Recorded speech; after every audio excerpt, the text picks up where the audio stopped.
welcome to this special edition of Faith and Family First right here in Kalo Studios. So if you're listening on the radio, we appreciate the work of our Calvary Honolulu team that allows us to be on the radio, but we also appreciate KaloTV who's allowing us to have this discussion, and we welcome you into our living room today as we look at the 2026 primary election results in the state of Hawaii. Now I've got some special guests today. I've got two veterans with me that I'm very happy to have this discussion with. First, we have our normal co-host, Marcus Oshiro, a retired Democratic lawmaker in the state of Hawaii and also retired attorney. And then we've got our Leadership Institute director, Lani Kaaa, and she is also the state treasurer for the Hawaii Republican Party. So we've got red and blue today, people. We're going to get down dirty and deep. So welcome to the show today, both Lani and Marcus. Thanks for having us. Aloha. Yeah. Okay. So as we dive into these numbers, and Lani, you and I have been doing training. Yes, we have. And we've been talking about the power of the vote. Yes, we have. We're going to talk later in the show about the power of one vote. Yes, we have. Oh, yeah. Yep. So now when people are saying, you know, my vote's not going to matter, then we're going to remind them that ask Sheila Medeiros if your vote will matter. So stay tuned. We're going to talk about that. So the first question I want to ask you then, this is for both of you. So Lani, we'll start with you since you're Sure. new to the table. Sure. So what was the thing in the election that stood out the most for you this year? Well, there were a couple of things. First of all, the low voter turnout. I mean, it was almost the worst in history. It just clipped like by 0.5%, 2024's turnout. It just tells me that, you know, we were expecting a low turnout, but not enough people in the campaigns did their work in order to get people to the polls. I think the other issue is, you know, we had so many corruption scandals. We had so many things that I think discouraged voters from voting. And then we had a lot of contested races that got a little ugly. And so sometimes that turns off the voters as well. Oh, Yeah. Marcus, I know you've got some thoughts too. Well, I wasn't really surprised with any of the results in the congressional races or even the lieutenant governor, even the mayor's races on the neighbor islands. Mm-hmm. You know, I kind of had an idea that's probably how it's going to go. I didn't see so much of that progressive, liberal, extreme left out there making a difference, you know, so that was kind of understood. I agree with Lani. I was kind of disappointed at the turnout. I mean, given what's going on today and the need to get new people involved, engaged, I was hoping for better. But again, you know, having this cloud of controversy, the indictments from the lieutenant governor down to, you know, different staff members in the legislature, former legislators, department directors, you kind of get turned off from the whole political experience, right? We kind of talked about that on the show last week, right? That Yeah. some people just have a really bad taste in their mouth They do. right now when it comes Yeah. to elections and here in Hawaii. Now, what's interesting though is we were very pathetic in the first readout on Yes, we voter were. turnout. That was, I was like, I'd never seen anything that low, and even they were on the news talking about how bad it was. But by the third printout, actually, it beat the 2024 numbers, but it didn't match the high 2022 numbers. Right, percentage, yeah. So do you think it was because of all the corruption? I mean, is that what we're dealing with, you think? I think part of it is when you look at a race that is a governor's race, not presidential, when it's an incumbent that's not a first timer, when you have a field on the Democrat side of just one option, that doesn't bring out a lot of people, especially a lot of larger groups. The other thing is we didn't have a lot of competitive races. I mean, what was it, like a third of our legislature ran unopposed? That's true. So, you know, you didn't have a lot of people out there talking it up, sign waving, making sure people knew that it was happening. I'm not an advocate for all mail-in because it comes to your kitchen table in your mailbox. You sit there for 15 days. It gets And then it lost in ends the up in mail. your rubbish can. You know, That's where and then it all of a ends up. sudden it's like, oh, Yeah. shoot, I wanted to, I missed it, but it got lost in my stack of mail. So one of the things you and I talk about when we go out on the road is we talk, and Marcus, we talked about this on the show, right? Looking for policy and principle and plan and all that kind of stuff. But when you and I are talking about all this kind of crazy stuff that's out there, isn't it hilarious that we start looking at the reasons people don't vote? And you know what I heard most of the time, Lani, this time? Who him? Who him? Who her? Who him? people don't know these people. I mean, the newspapers even did stories about how people weren't voting because they didn't know the candidates. Now both of you are very entrenched in the parties. You know, the Republican and the Democrat. What do you think the Democrats do well when it comes to this? And Lani, what do you think the Republicans do well, or could they do better? So I think being an incumbent has an advantage, tremendous advantage. You're there already. You're always serving. Name recognition is there. You have the whole legislative staff working on your behalf, reminding people of what you've done, before during the election, so they know who you are. So that's a great advantage you have. The Democrats are the majority party in the state legislature, both in the state Senate of 25 members and the House of 51 members. I think there's 2 Republican senators. Well, there's 3. Okay, 3 Republican senators out of 25. Well, there was only one for one. And then 0. Right. Well, and then 9, right? 9 in the House right 10 now. now. 10 in the House. I mean, you got that girl from 10 in the House. But such a small number, and so I think the Democrats have a built-in advantage going into an election. And from the top, the governor, all the way down, most of the mayors, I think they're kind of leaning that way also. And Lani, what about the Republican Party? Yeah, it is an uphill climb. I'm not kidding you. Yeah. In Leadership Institute, we have a class and workshop, and one of the sessions is literally how to overcome an incumbent, how not to blow yourself up. If you don't know what you're doing, you're trying your very best. Sometimes you dig yourself a hole before you even know it. Right. And so you're always trying to climb out of a hole. You're trying to overcome somebody who has legislative funds to put out a monthly newsletter that they're not paying for. You're trying to raise money. You're trying to develop a presence. It's expensive because you don't know who your people are. We're in a state that, the parties are not designated when you register to vote. So we're having to cast the ballot or the net really wide because we don't know who's our people and who is not. So for just say a state house race, that's 25,000 people, 18,000 potential voters. It's a lot of work. It's a lot of money. And so they're building a ship as they're flying in it. And sometimes it's really hard. Yeah, it's amazing. You know what they say about people that have to work harder to get uphill, though? Yeah. They get stronger. They do. So they hopefully, do. And Marcus, you talked about this back in the day when there were 19 Republicans, back when you were there, Marcus. Yeah. Even you said you miss the really good floor debates, and we were able to stop bad legislation because the 19 Republicans plus Marcus and a group of the small Democrats would sometimes kill bills. So it would behoove the state to do better at being a more I look back at that time when there was a high point. I think Governor Lingle came into office, and on her own personality, but having those 19 Republicans there was a strong counterbalance. I think for me, from the policy side, made for better policy. Yep. Because we had those arguments, those debates, those discussions in committee, in the public forum, on the House floor, and with Gene Ward there, and Joel Gomes there, Cynthia Thielen.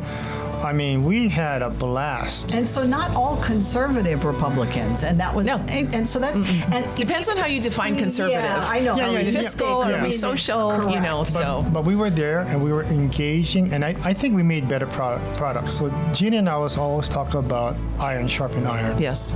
And we would go at it. Gina and I would go at it. Yeah, and so this is like something for voters to really think about when they're at the polls, right? I mean, it's like you're right that the Democrats have been in control for such a long time and in this party, but there would be such great discussions that would really benefit the state of Hawaii if we had more Republican voices. Now, it doesn't mean just vote for a Republican. And Lani, we talk about this, right? We do. You don't just vote for somebody because of what party they represent. You want somebody that's got good principles and good policy and good plan. But at the same time, we're encouraging voters to really think about this, that what's going to best serve the state of Hawaii. So let's talk about some of these numbers because they are just amazing. So let's talk about the legislative results and the power of one vote. Are we going straight to House District 43? Well, I think that's where, most people, and Marcus and I were talking about, this was the battle of the two Portuguese. Right. Okay, so Absolutely. we were trying to see, was it going to be the Bandeira? So how's it going to win? I'm glad you said that. Well, I can say it. Yes. Because I'm not appropriating. Yeah. That's not appropriation. That's not appropriation. But let's talk about this because even when they did the second recheck, there was still only a 1 vote difference. Now, when people are listening to this, there could have been suddenly this, maybe they found a couple of votes, because we're talking, they could just find 2 votes. Right. And this could change, right? So let's talk about that. Let's start with you, since this is a Republican battle. Okay. So first, can I just say that probably, I don't know, 6 people called me because they've been to my workshops, and they're like, now you have an actual example when you say 1 vote matters. Because this has never happened. Sheila's face. 1 vote matters. Right? We always talk about Elijah Perrick winning in 2024 with 11 votes, but truly this is a 1 vote difference. The interesting part to me was in the early readouts, Kanani Souza was ahead, right? Comfortably ahead, not particularly comfortably, but we just felt like it was just going to keep that way. So when I look at it, the late votes went the other way. And that tells me something interesting about how voters voted. Those who knew what they wanted did it early, and those who were considering change came out later. Yeah. And so here we sit. We've got 36 votes that, by Friday afternoon, we're going to cure. It could go the other way. It would be historic if it went the other way. Wow. Now, Marcus, we know this is a Republican battle, but what are the Democrats thinking right now? You like behind closed doors, when they're looking at this, what do you think they're saying? I think they're pleasantly amused by this debate and discussion and contest between the Republicans. I think it bodes well for the Republican Party that they can have candidates like this and engagement in a party primary. I think it speaks well for them. You think they're rooting for Kanani to maintain the seat? Yeah, I'm not sure. She's kind of an independent Republican member of the Republican Minority Caucus, but she's kind of been doing her own thing for the most part. So I think there might be some issues there. The other race is really interesting, is a senatorial race with Kurt Favela and Bob McDermott. Bob and I served together, so I kind of consider him a friend, a colleague, and that's an interesting race too. Kurt has kind of been able to live with and amongst the Democrats, and I think do quite well for his constituents in that area. So I can see how he's appealing, I guess. But Bob also is coming from a strong Republican base, and he's a hard campaigner. So it's going to be interesting. And what Lani said is interesting about this curing of ballots. I think people need to understand that right now they're not fabricating any new votes, but they're looking at votes that have been filed with the ballots in those envelopes, and maybe not having a signature or incomplete signature, or a signature that does not comport with the electronic signature on file. Correct. So that might turn the election results. Yeah, I don't know that Democrats have ever had to go through this process because it's never been this close. But this is the 3rd election cycle, I think, in a row or actually the 4th that we've had to do this. That's right. We're getting pretty good at it. Where there are 36 ballots in one of the races that the signatures were not approved and therefore not opened. There's 90 in the senator's race. I don't know how many statewide. I think they gave that number. I think it was 1,100 Oahu. Oahu. Yeah. Which is a lot when you think about it. Which is a lot. So I'm interested in seeing where all those so-called ballots that have been filed, incompletely filed, are spread out. Yeah. I'm curious. It's interesting because what will have to happen is, the county elections office would have informed these people that it wasn't counted. And if they were getting notifications, they would know by now. Many don't. Many don't pay attention to it. Honestly, because the race is primary's over, many think it's not going to matter. So the candidates go out and they chase these votes. We call it the chase. And for the next 3 or 4 days, we're here on a Wednesday or Thursday. By tomorrow, it has to be cured. They have to receive it in the office, the county elections office, and then they will be opened, and then we will know the actual final count. So this really goes back to the point that you made earlier, that because everybody's just mailed a ballot, right? Yes. They're just assuming that everybody understands the process. Yes. They understand how to fill it out. Majority maybe, but what's going to end up happening is a lot of these people who are voting and they don't know what they're doing, or they're making mistakes voting both parties, or not signing, or all the things that are happening. So we need to stay tuned, because this could be a very interesting It end. could. And if one of them flip, which absolutely could, There'll be a discussion to be had. I mean, there'll be a great learning lesson at They will be. They will be. And we're gonna be all over this. So our next training, we're gonna add this. Yeah. But keep in mind, this is not going to change the makeup of the legislature because this is Republican versus Republican in both races. So it's not like there's a gain in a seat on this one. But let's talk about the race where longtime legislator Senator Ihara lost his seat. Now, a lot of people in his district was saying that he really didn't campaign that hard. And at the beginning of the year, I think he had made an announcement that he wasn't going to run, and then he changed his mind and did run. So let's talk about that one, Marcus. Let's start with you. Yeah, well, you are familiar with Senator. Well, yeah, I've known Les a long time. I consider him, an old colleague. I've served with him, and when he was in the state senate, I was in the state house. We were both majority leaders. Well, at the same time, that Gary Hoosier was also there. Correct. And Mike McCartney. So I shared some really good experience with him. Les is Les Ihara. He's always been who he is today. What you see in the room is what you're going to see outside in the public.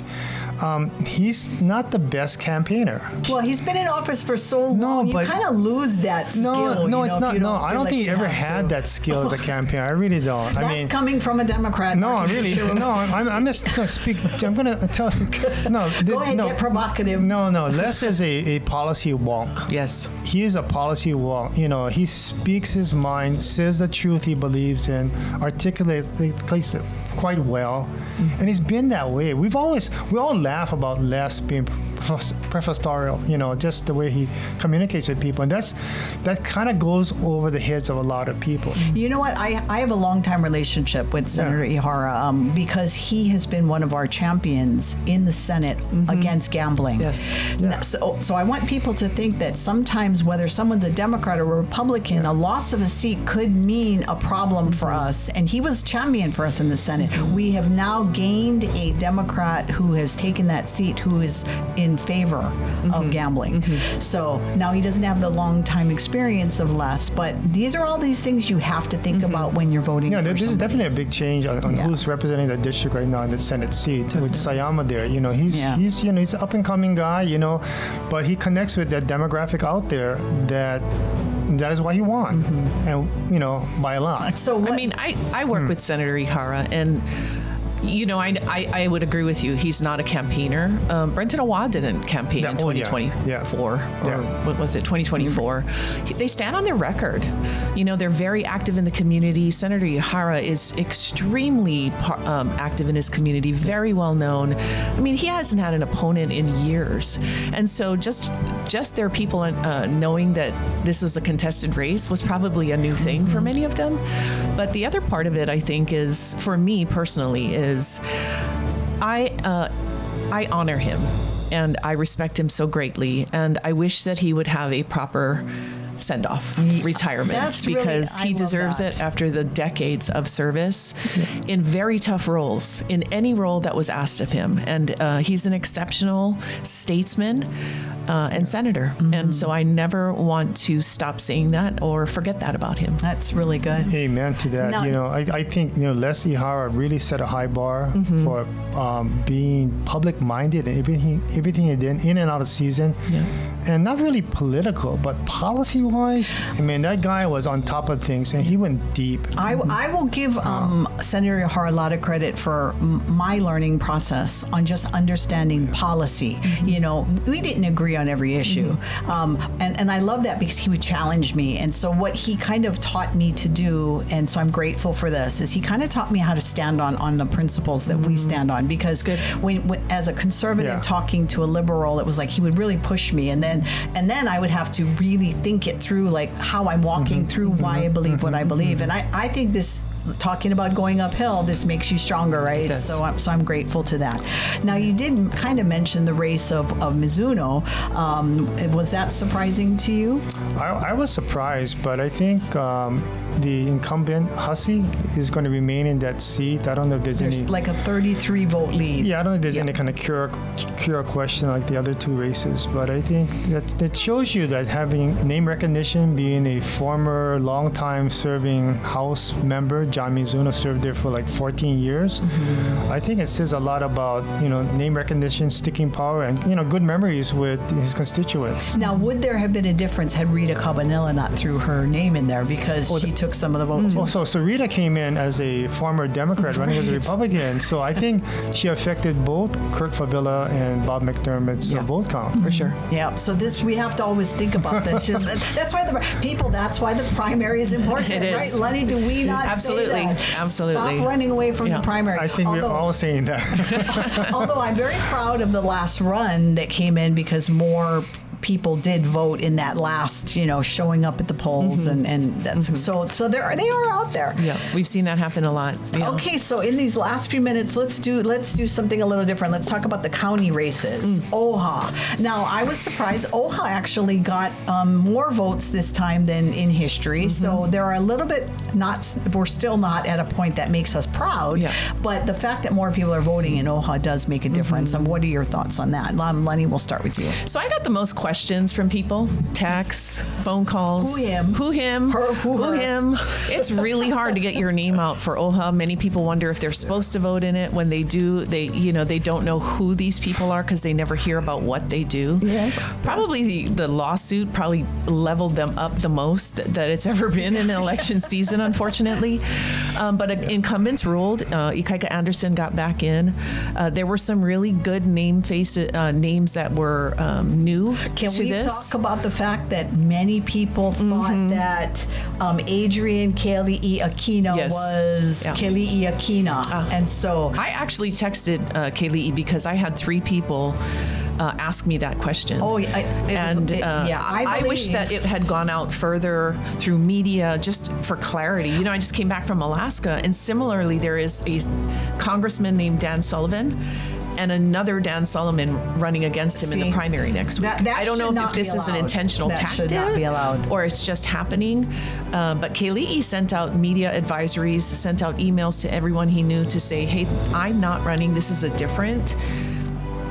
But when you're a non-political person and you see a name it happens. And Aquina happens to be at the top of the list on top of that. So that's what I mean. So when I'm looking at the 6 that are moving now into the general, we've got Brickwood Galataria, John Waihe'e, which goes to your point of name recognition. These guys have been around for a long time. Ikaika Anderson, Keone Souza, who is the brother of Kanani Souza, and then you've got Adrian Kali'i Aquina and Kanikoa Koa Crab. Yep. These are all familiar names. So I often wonder if people are like, they instead of saying who him, who her, they go, oh, I know her, I know him, which you're not supposed to vote that way. Right. Yes. I almost wanted to push a gender issue when I saw the final outcome. What you mean there's no women in there? Well, okay, in today's world, we need to be careful because somebody's going, well, do they identify? I'm playing with you. We're not going to do that. But I was like, where's the women? But it goes back to the point that we always talk about, and, stay tuned to the show because we're going to continue these kind of conversations, is that the elections is not something that stands alone. It actually is connected to the legislative session, which is coming up. So when the elections roll around, you're supposed to be looking at your legislators and saying, good job, bad job, do they stay or do they go? Does that sound like a song? Do you stay or do you go? Might have been around my time. We like to do that, don't we, Marcus? Oh, we do that all the time. We go into shows. Yeah. Okay, what about, let's very quickly talk about the governor races and the mayor races. Let's start with the mayor races because those got a lot of attention. Thoughts on that? The Maui's rate, neither of them were a surprise to me. I mean, I think the top 2 are going to be the top 2. Portuguese again? Sorry, the Portuguese on Kauai. That's Kauai. Yeah. I think that it's going to be a really exciting general in the counties for the mayor's race. I mean, Maui had the lowest turnout of any county, which is new. And I was surprised at that because there were so many good contested races that I thought, where were the people? And then I thought, does all of Lahaina have a mailbox to get their mail, to get their ballot? I don't know if they've come up with a remedy with that? After the fire, this discussion came up, Okay. and they were saying this was all covered, but Because the turnout in 14, which is Lahaina, was so incredibly low. see, I don't know that they're happy with the way everything turned out. So this might have been a choice not to vote because they're just a lot of people in Maui are just upset about the situation, and that could be a whole show about what's happening with Maui. Now we're down to the important race that's going to be on the general election. We have got Republican, Democrats. So we've got Green and Kawakami, and now the Cordery and Anthony. So what do we think? Let's do some call sheet here. Well, I don't think it's a surprise to say that it'll be a David versus Goliath race. I think it's a $6 million war Do you like chest the ticket, on the Democrat side. Do you think that the lieutenant governor pick, and same for Kawakami, I mean, does this make a stronger ticket for the parties? So for the Republican Party, I think the lieutenant governor candidate that came out on top is going to add to Cordery's vote count. He reaches a very different demographic. He reaches independent voters, families, farmers, Native Hawaiians. There's such value in that. So I'm very glad that was the turnout for that reason. Okay, very quick. What's your advice to that ticket? Get out the vote. Get out the vote. I mean, as Outside many of the normal circles, right? 'Cause outside the normal circles. Start moving in a message that reaches independents, because the message we've had up until now, as far as the governor's race, has been really geared toward conservatives. And we need to, if we're going to do anything, we need to clip 200,000 votes, and that's not going to happen unless we reach independents. All right, you heard that now. Green and Kawakami. I think they're a strong team together. I mean, Josh is the incumbent governor, like 90% of the ballots in for him. I mean, we expected that. That's no surprise. And Kawakami did very, very well against a very progressive, left-leaning, Della Albalati, who came out and talked about campaign finance reform, contractor reform, all these kind of things, hot button issues. But again, I think Kawakami's name recognition, been around for a while, and having support of some independent expenditures through the, Carpenters PAC, it helped him, right? Okay, now what's your advice to them? I think they continue to reach out and touch voters. I've told Lieutenant Governor candidate Kawakami to really get out there and press the flesh, visit all the communities, from Hawaii to Hanalei, all the way across to Kohala Coast, every place you can, visit with these people. Because in my mind, he might be a governor very soon. All right. Well, this is something to think about. So we've only got about a minute left. Advice to the voters for the general. Vote. Absolutely. Do your homework and vote. I mean, we cannot be the worst state in the nation and expect to make any impact or change. More importantly, we're not going to get different outcomes if we have the exact same people in the seats. Yesterday's problems are going to be tomorrow's problems and 2 years from now's problems. So we've got to make some changes that engender a better conversation with better policy outcomes that help our people, because that's what they say they want to do. Amen. Marcus. Every vote counts. We know that it's gonna be there again. And you know what? I always say this: no vote, no grumble. Yeah. Okay. Yeah. So show up, participate, and vote. Well, we appreciate you all spending your time chatting with us today in the back room. Republican versus Democrat. I don't know, if I had to weigh, I would say that there's a lot of things for everybody to think about. Number one, take everything to prayer, the foot of the cross, because that's where you're going to get your biggest knowledge and wisdom. And come back next time, because we've got more to talk about. So mahalo for joining us today. On the next episode of Faith and Family First. Statistics. We're not going to talk election results. We're going to talk what happens behind the scenes. We're going to talk about things that are on both of their hearts. So stay tuned, because this is going to be a great show. Welcome once again, Marcus and Lani. Thanks for having us again. Do you feel like you're just so full of election excitement now? I still have the buzz.